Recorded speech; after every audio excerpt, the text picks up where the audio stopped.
Meanwhile, some on the political left love to use the word, and often use the word, white privilege as an argument in policy debates. But an exchange that took place on the radio yesterday between host David Webb and legal analyst Ariva Martin was pretty embarrassing for her. That's a whole nother long conversation about white privilege and things that you have the privilege of doing that people of color don't have the privilege of. How do I have the privilege of white privilege? David, by virtue of being a white male, you have white privilege. Ariva, I hate to break it to you, but you should have been better prepped. I'm black. Okay. Boom. David Webb joins us, the host of Fox Nation's Reality Check. David, when she said that to you, obviously you were not face-to-face? No, we were not. We were on the radio, which is what obviously makes this really interesting to me. That forget tone, voice, being prepped, as I said to her, she immediately defaulted to an attack, which is a false narrative. There is no such thing as white privilege. There's earned privilege in life that you work for. There are those who may have a form of privilege that they exert on others in a form of influence. But this is about more than just what she said and the embarrassment, and she should be, but the default to this easy false narrative. What went through your mind when she said that? Your comeback was pretty quick. And what did she say after she learned that you were black? Well, she apologized. She, you're caught. What do? So she apologized. But in that apology, she throws her team under the bus. And first of all, I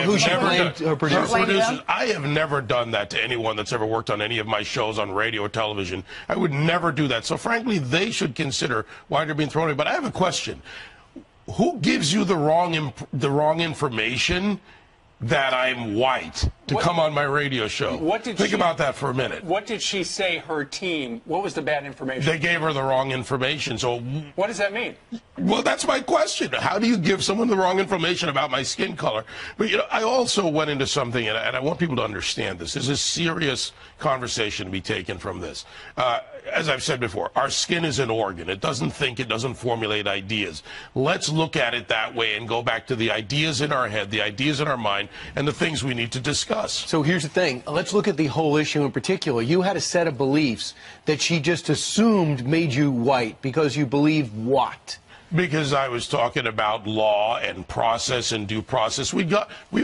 To be fair, we had a long conversation, probably about 12 minutes or so, going into this portion of my interview with her. And it was a fair exchange of ideas. We were talking about issues where we agree, disagree. We're talking about proof, all things that relate to that. And then we got into the story of media coverage, the CBS coverage team that was tweeted out by AOC, Alexandria Ocasio-Cortez. They're being attacked because of color. And that's how we came around to this. Then I talked about qualifications. I've been through different genres in radio, as you guys know. Rock, urban, hip-hop, you name it. And I've been through different genres in talk.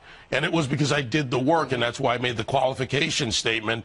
But being on Patriot Radio with me and being on a conservative talk station, well, I must have been white. It was in her head. But I go back to, who gives you the wrong information about my skin color? I think that was just her response. She was just caught. I don't think her producers tell her. I would imagine they're not telling her what color skin the person is interviewing. Well, I don't look for color, but if I'm being interviewed, and we started here at some point together, right, what do?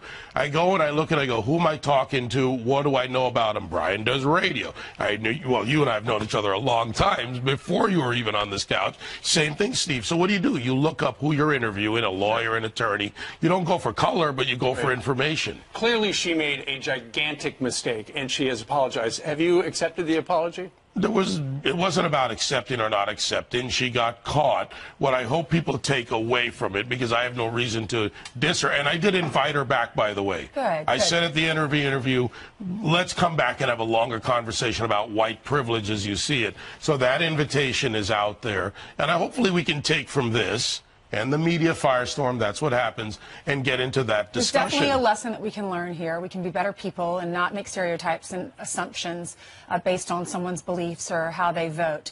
But if this were happening, if the shoe were on the other foot, if you had done this to her, if a conservative had done this to a liberal, what would be the reaction? It would be calls for firing. They would be pressuring advertisers. The machine on the left would have gone into full-blown action. They would have demanded that I be thrown off Fox, that I be thrown off Sirius XM Patriot, that I be out of the media and out of the world. And that's a problem, because even though I don't agree with her, I invited her back. I want to have the debate, because the debate lets us expose the ideas and let people decide for themselves. Like I said, our skin's an organ, right? It doesn't think.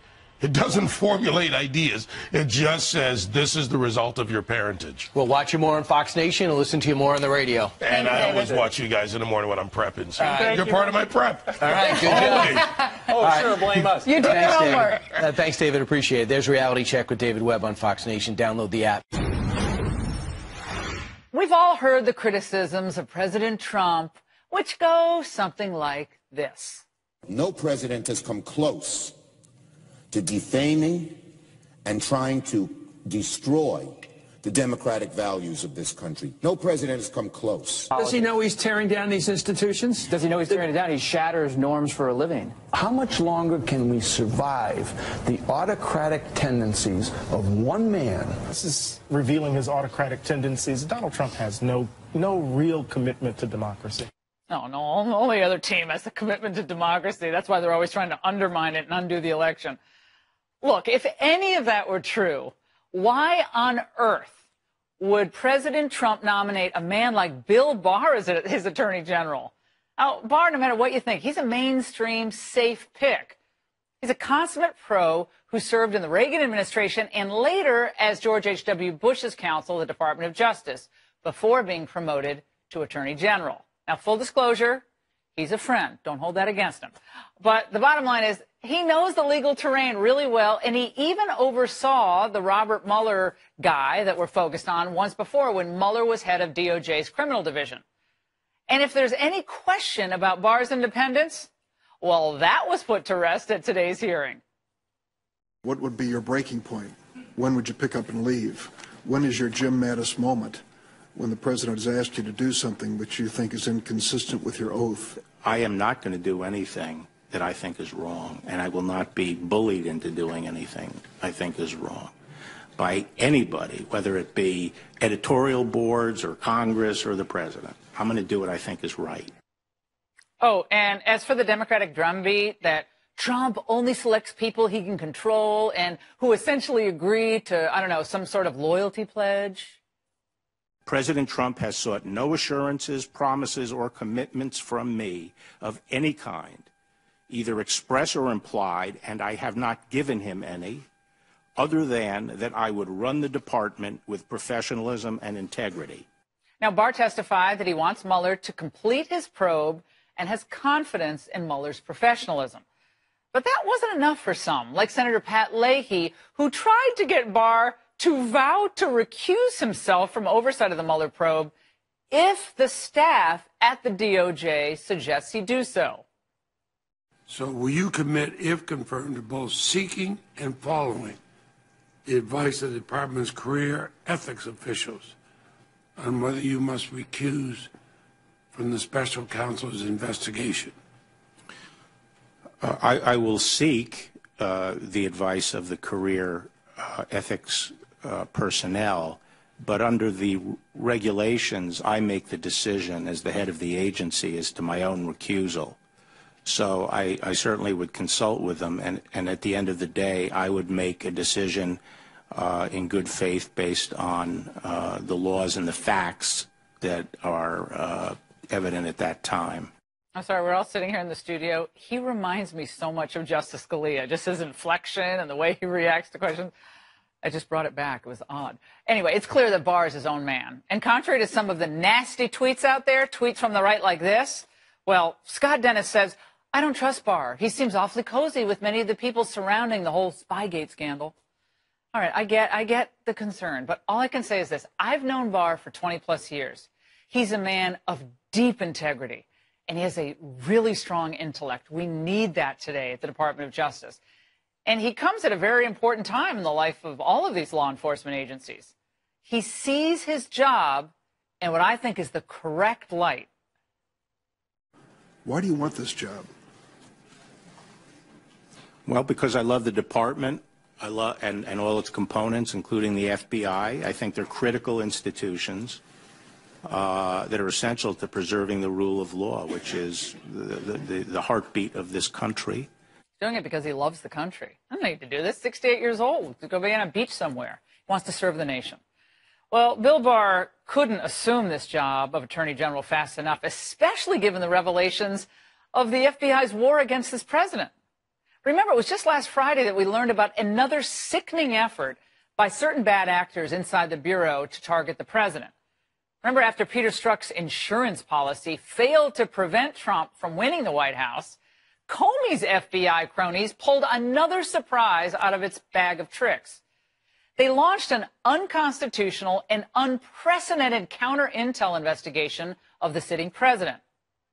They should all be fired, at least those who are still working within the department. Well, by the way, this was supposedly done, get this, because Trump fired Comey, which, of course, if they read their little pocket constitution, the president was fully entitled to do under Article 2 of the Constitution. Now, the Inspector General's final report should expose all of this. Can't wait. And as if things couldn't get more poisonous, we learned today that the former general counsel of the FBI, James Baker, himself is under investigation for media leaks against President Trump. Turns out he was in regular contact with Mother Jones leftist writer David Corn. Are they still publishing? Well, it's just a coincidence, I'm sure. Remember, it was the first to report on that phony Steele dossier, you know, the thing that was the predicate used to start the entire Trump-Russia probe. Barr understands the danger inherent in a Department of Justice that becomes its own political strike force, and the danger of criminalizing politics and of overzealous prosecutors. The prosecutor comes along and says, well, we're going to look into your mind and see what your subjective intent was for performing these two sets of lawful acts, and we're going to say, you know, that you're corrupt. Good. So I just think that gives too much power to the prosecutor. Totally agree, even separate from what has happened to President Trump.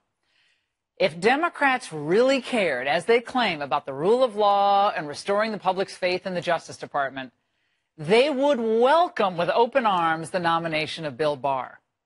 But because many of them, not all, but many, are infected with this anti-Trump virus, everyone Trump nominates, every idea that Trump has, must be resisted, or the individuals involved at least bruised in the process.